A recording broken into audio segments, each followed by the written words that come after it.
Suspense.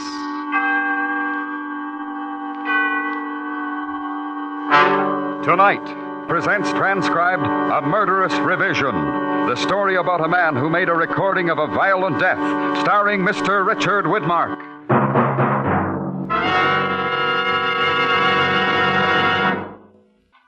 And now, with A Murderous Revision and the performance of Mr. Richard Widmark, it hopes once again to keep you in suspense.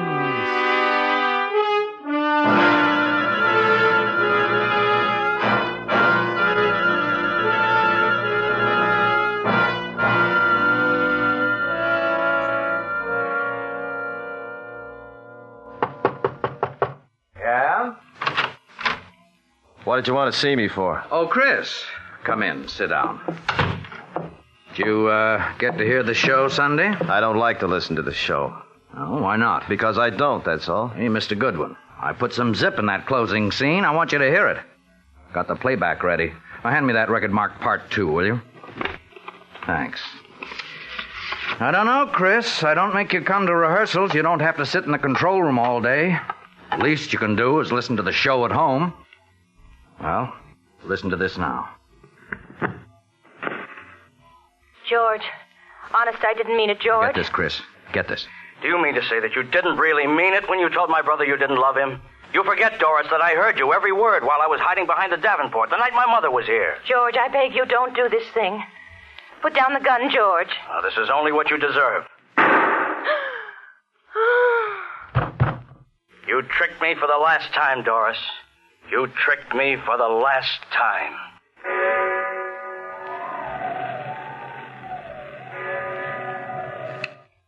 What did you change it for?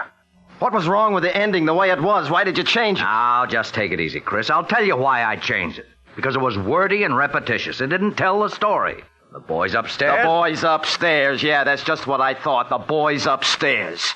They do everything but breathe for you.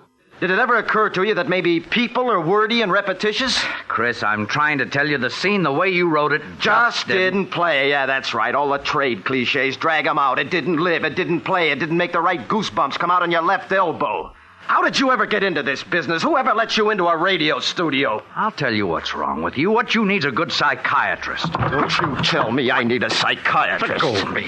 I said let go.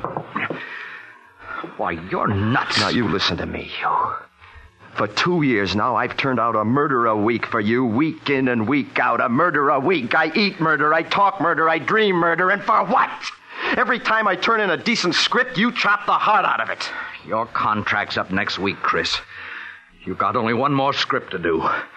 Well, write it and get out. You'll get better than a script. You'll get everything you deserve. I'm going to show you what a real murder sounds like. I'm going to show you if I have to kill you to do it.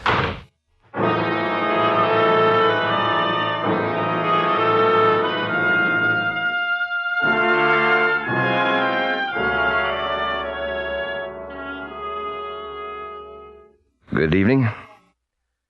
This is a recording of an actual murder. The first, as far as I know. Not written, not rehearsed, but well planned. It is respectfully dedicated to Mr. Ken Avery, editor and producer of the radio program Murder Please. This is my last show, Mr. Avery. I'm delivering it to you in its entirety.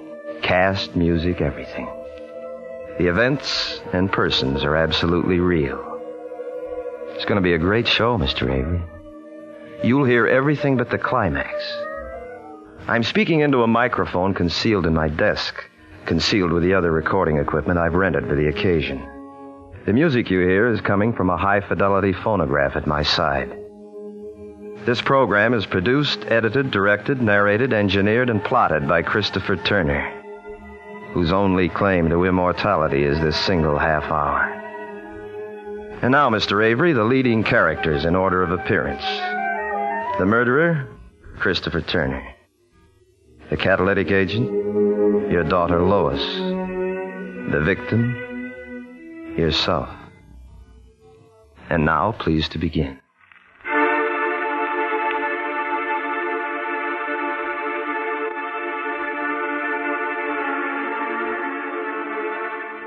Murder, Please.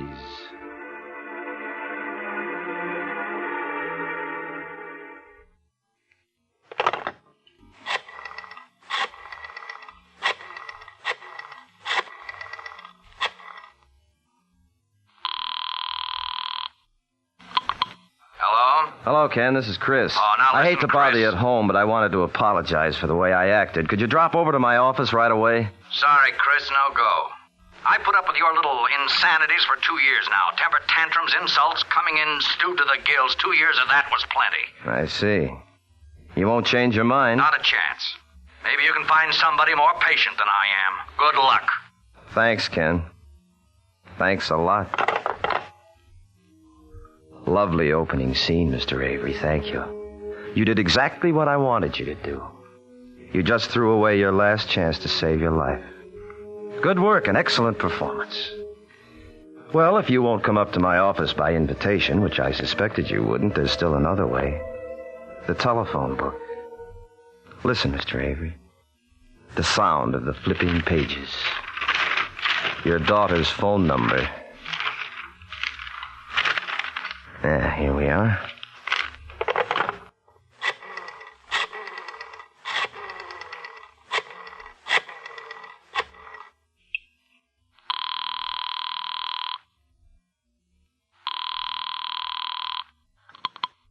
Hello? Hello, Lois. It's been a long time. Bet you don't even know who this is. I don't recognize the voice. This is Christopher Turner. Oh, sure, Mr. Turner. How are you? Fine, just fine. Well, how do you like living alone? It's all right, I guess. Rather be living with the folks? No. It's kind of independent this way. Yeah. How's the writing coming? Not so good, Mr. Turner. I've written 5 scripts so far, and every one of them has been rejected.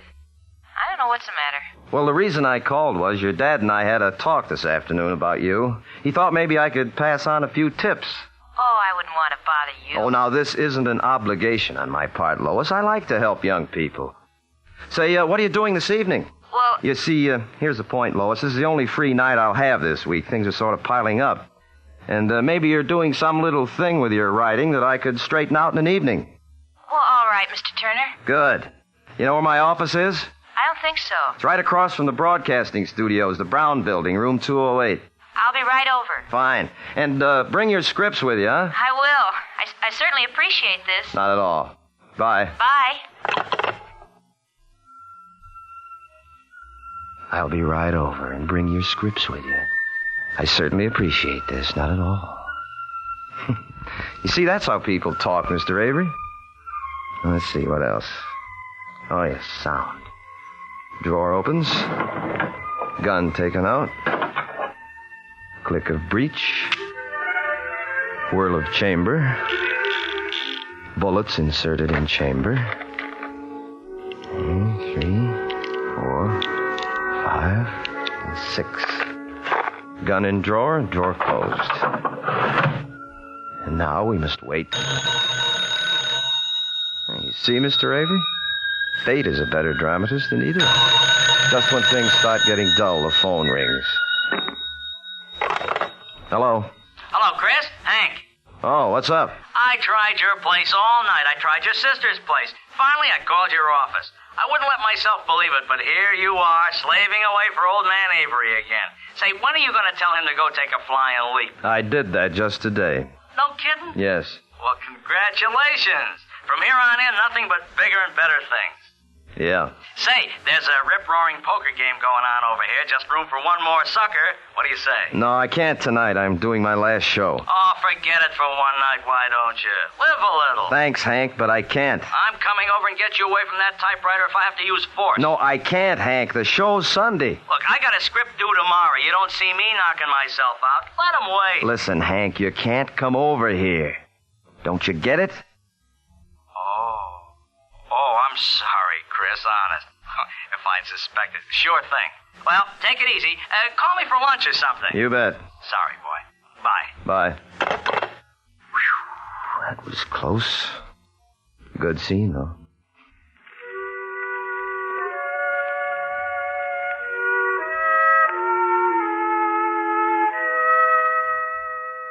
Lois Avery has just driven up in front of the building. She's getting out of the car, carrying her scripts. She wears a cardigan sweater, tweed skirt, flat shoes. She's young, she's very pretty. A girl with everything to live for. Now she's disappeared into the building. In a moment, she'll knock on my door. And then you'll see for yourself how youth resists the threat of death. And this, Mr. Avery, would be the proper dramatic moment to end Act One.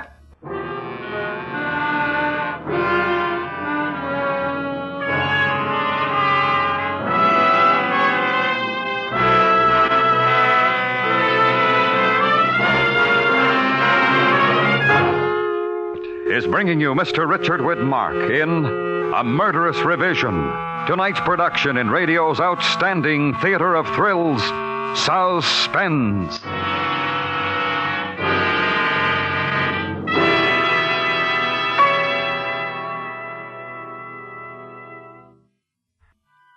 And now, brings back to our Hollywood soundstage Mr. Richard Widmark in Elliot Lewis's production of A Murderous Revision, a tale well calculated to keep you in suspense.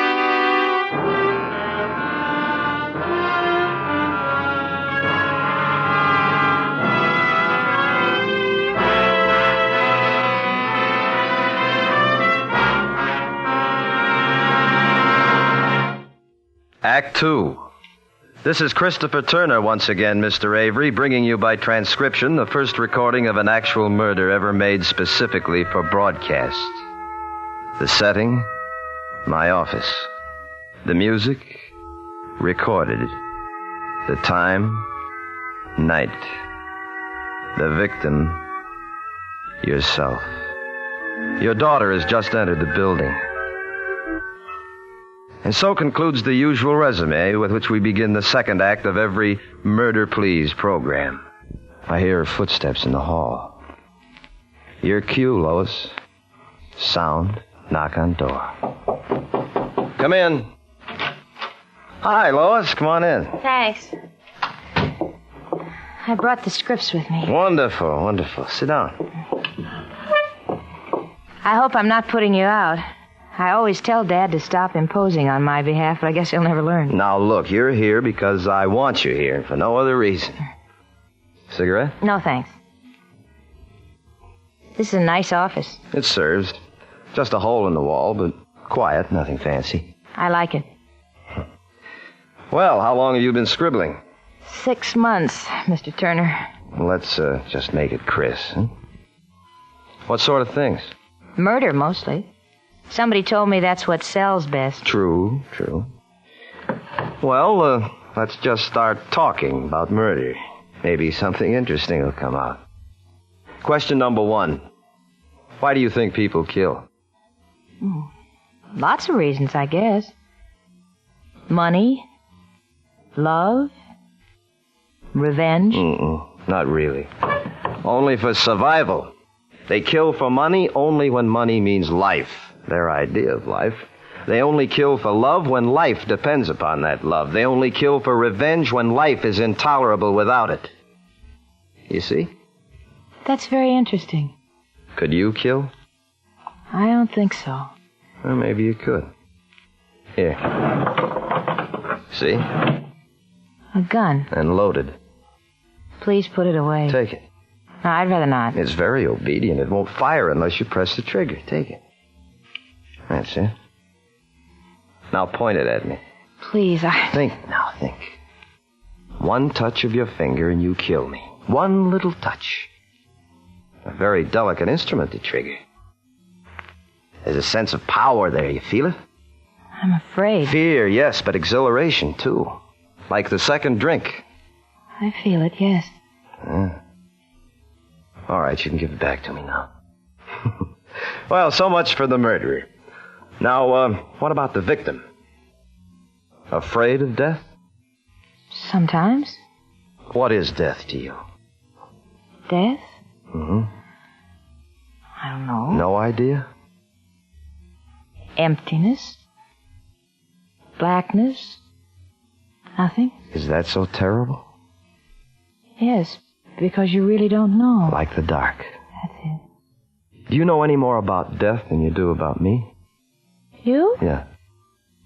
Well, I know you work for Dad. Yes, but you've never even spent 1 hour with me. Once at lunch, you and your father sat down with me, yet you come up here alone. How do you know you can trust me? Suppose I don't, really. Look at this. Please put it down. It makes me terribly nervous. Do you have any money? A little. How much? $10, maybe, some change. Give it to me. Here. Why did you give me the money? Because you asked me for it. No, because you were hoping I'd put down the gun. And if I'd said a kiss, one kiss, and I'll put down the gun, what would you do? I suppose I'd give... But a kiss, that would be harder to give, wouldn't it? Yes. Kiss me. There. Thank you. Now put down the gun. Please. I know it's a lesson in writing and all that, but it scares me. No. But you said you would. I said nothing of the kind. And if I had said it, you'd have been foolish to believe me. You can't trust a man with a gun. You feel helpless, don't you? Yes. While you could give me money, there was hope. While you could give me love, there was hope. But if all I wanted was revenge, there'd be nothing you could do to save yourself. Nothing. And if I told you that right now, right this moment, I'm going to pull this trigger and blow you to bits, tell me, what would you say? I tried to talk you out of it. What would you say? I wouldn't know what to say. Then I'd shoot.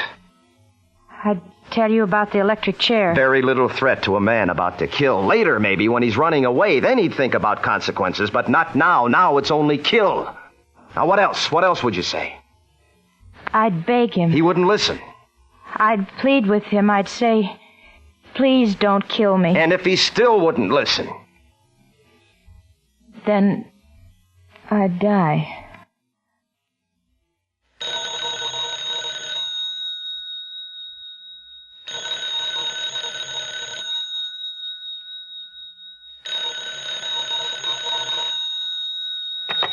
Hello. Bet you don't know who this is. I can't place the voice. Try. I haven't the slightest idea. Remember San Francisco and the Italian pizza and the cigarette holder? Vaguely. Who is this? I hate guessing games. Harriet. I know at least 18 Harriets. Harriet who? Crawford. Oh. I just came in. I thought maybe you could meet me for a drink. I don't know a single solitary soul in town. How did you happen to call here? Well, I shouldn't tell, I suppose, but Hank said you were working late at the office. Hank, huh? He gave me the number and said to be sure to call. Bless his heart. What was that? I said bless his heart. Yeah. Well, I'll call you tomorrow. Yeah, you do that. Well, bye. Guess I'd better get going. Why? We're not even started yet.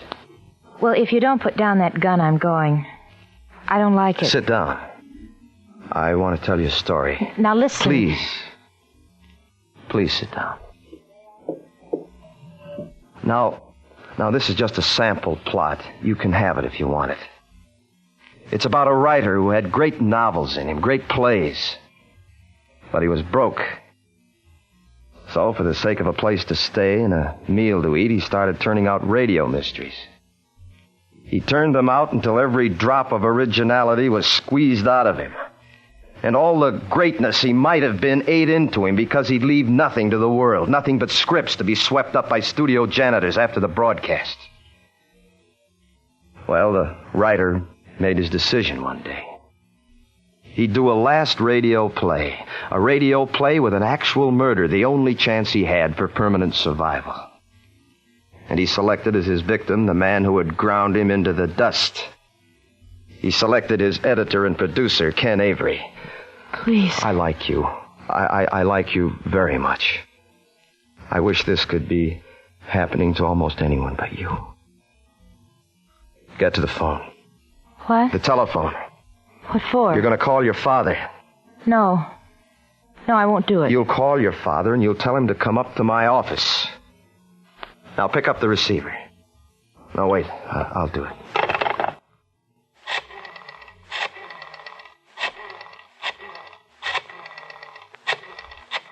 Now take the phone. Tell him. It's ringing. Take it. Hello? Hello? Dad? Lois? Lois, what are you calling this time of night for? Something the matter? No, nothing. You want him to take you home. You don't feel well. Lois, something's the matter. Where are you? You home? No, I'm at Mr. Turner's. Turner's? His apartment? His office. I don't feel very well. Come and take me home. Come and take me home. I don't feel well. Here, give me the phone. Hello, Ken. Yes, Chris? Yeah, Lois came up tonight to discuss some script she wrote, but she doesn't feel very well. You'd better come and get her. I'll be right over. Sit down. We haven't got very long to wait.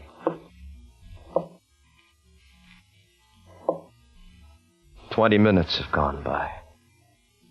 I hear the steps in the hall.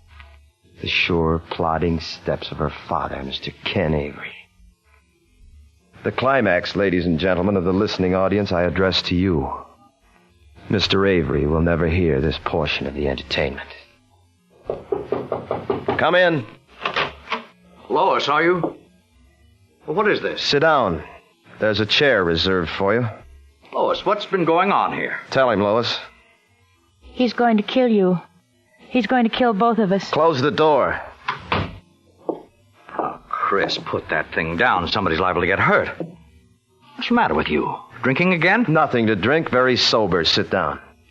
Chris, are you crazy? Good line. Perfectly in character. The inane cliche from the mouth of the great producer. You see, Ken, everything is being recorded right now. Your voice, Lois's, mine. Sit down. Recorded for what? For posterity, for the show next week. You'll have the honor of appearing on your own program as the murder victim. Here, let me show you. Right here in the desk. You see, it's a recording machine. I've stopwatched every second. It's been running exactly 25 minutes. You always made it a rule to plan the climax for 26:30 so you could have room for a final commercial. Well, that's just what I'm doing. According to my timing, you have about 1 minute and 30 seconds to live. All right, Chris, that's enough of the phony dramatics. Now, give me that thing before somebody gets hurt. Stand back. I wouldn't want to mistime the climax of the show. This won't make a show. You won't have much editorial power, Mr. Avery, after a few seconds. There's the agency. They wouldn't put this thing on the air. No, why not? You planned to kill me. From the beginning. There's the trouble right there, Chris. There's no twist. Oh, yes, the twist. Right. The surprise ending. You told the audience to expect the murder to be successful. But our shows have to have some kind of surprise for the audience, Chris. You know that. Where's the twist? Still the editor, right to death's door, huh? All right, Ken, perhaps you can provide the surprise ending that's going to save your life. I don't have to. Oh? You provided the twist yourself, but you didn't know it. And yet the twist was part of the story all the time. Where, Mr. Editor Avery? You, Chris, you're the twist. Me? That's right. You're a flop, Chris. You're so used to dreaming on paper you can't live anymore. You wrote about love because you never had it. You wrote about fortunes and you're still 2 bits. You wrote about murder, but you haven't got the guts to pull the trigger. Now, give me that gun. You think I won't shoot? I know you won't. Give me that gun, you hack. What did you say? I said you were a hack. Now give me that gun. Stay away! Give me that gun, you hack. No, I'm not! Dan! Let go! Let go of my hand! Drop it, I said. Drop it! Let go! Chris. Chris. You always like to change the ending? Dad. It's all right, Lois. Dad, take me home. The records. They're all we have to clear us. Take me home, please. As soon as I see what's on those records. Oh, this must be part 1. Let's see.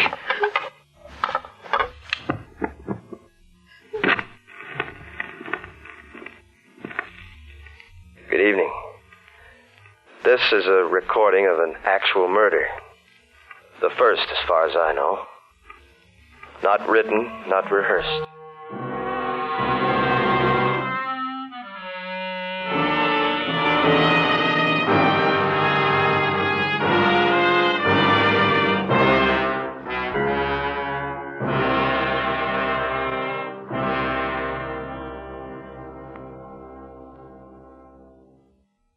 Suspense.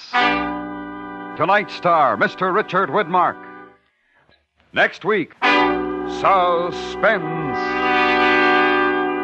Suspense is produced and transcribed by Elliott Lewis, with music composed by Lucian Morowick and conducted by Lud Gluskin.